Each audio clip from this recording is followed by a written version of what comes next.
നിങ്ങൾ എന്താ പറഞ്ഞത്? അർജന്റീന കളത്തിൽ ഇറങ്ങുന്നത് വരെ ഇംഗ്ലണ്ടിനെ ഇതുവരെ മെസ്സി നേരിട്ടിട്ടില്ല എന്നാണ് പറഞ്ഞത്. പക്ഷെ നിങ്ങൾ ഒന്ന് മറന്നുപോയി, മെസ്സിയെ ഇംഗ്ലണ്ടും ഇതുവരെ നേരിട്ടിരുന്നില്ല. ചരിത്രം തിരുത്തിക്കുറിച്ചു മെസ്സി. 2 കിടിലൻ അസിസ്റ്റുകളിലൂടെ 2 ഗോൾ. ഇംഗ്ലീഷിന്റെ ഗോൾ വില കുടിക്കിയ മെസ്സി. പ്രിയപ്പെട്ട പ്രേക്ഷകരെ, അർജന്റീനയുമായി മത്സരിക്കാൻ വരുന്ന ടീമുകൾ, ആ ടീമുകൾക്ക് വല്ലാത്ത ആരാധകർ വരുന്ന കാഴ്ച നമ്മൾ കാണാനുണ്ട്. പോർച്ചുഗലിൽ പുറത്തായപ്പോൾ തുടങ്ങിയ, ബ്രസീൽ പുറത്തായപ്പോൾ തുടങ്ങിയ സൂക്കേടാണ്. അതുവരെ കേപ്പ് വർദ്ധയ്ക്കില്ലാത്ത ആരാധകർ കേപ്പ് വർദ്ധയ്ക്ക് വരുന്നു.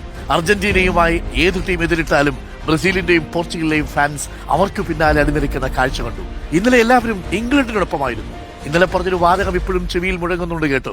അർജന്റീന നേരായി കളിക്കുന്ന ഒരു ടീമിനെതിരെ ഇതുവരെ കണ്ടിട്ടില്ല. ഫ്രാൻസ് കണ്ടില്ലേ, സ്പെയിനൊപ്പം എങ്ങനെ തൂക്കിയില്ലേ സ്പെയിൻ എന്ന് ചോദിച്ചു. ഇംഗ്ലണ്ടിനോടൊപ്പം 2-1 തോക്കുന്ന അർജന്റീന എന്ന് ബെറ്റുവെച്ചവർക്കുള്ള മറുപടിയായിരുന്നു ഇന്നലെ മെസ്സിയുടെ 2 കിടിലൻ അസിസ്റ്റുകളും ആ 2 ഗോളുകളും. പ്രിയപ്പെട്ട പ്രേക്ഷകരെ, വെട്ടേറിയാവുന്ന ഉണ്ണിപ്പിണ്ടിക്കാലികളെ നിങ്ങൾ കണ്ടിട്ടുള്ളൂ. പക്ഷേ എണ്ണം പറഞ്ഞ അസിസ്റ്റുകളിലൂടെ, എണ്ണം പറഞ്ഞ ഗോളുകളിലൂടെ, എണ്ണം പറഞ്ഞ അറ്റംപ്റ്റ് നടത്തുന്ന ലയണൽ മെസ്സിയുടെ കാലുകൾ നിങ്ങൾ കണ്ടിട്ടില്ല. അത് വേറെയാ സാറേ. Download ShareChat.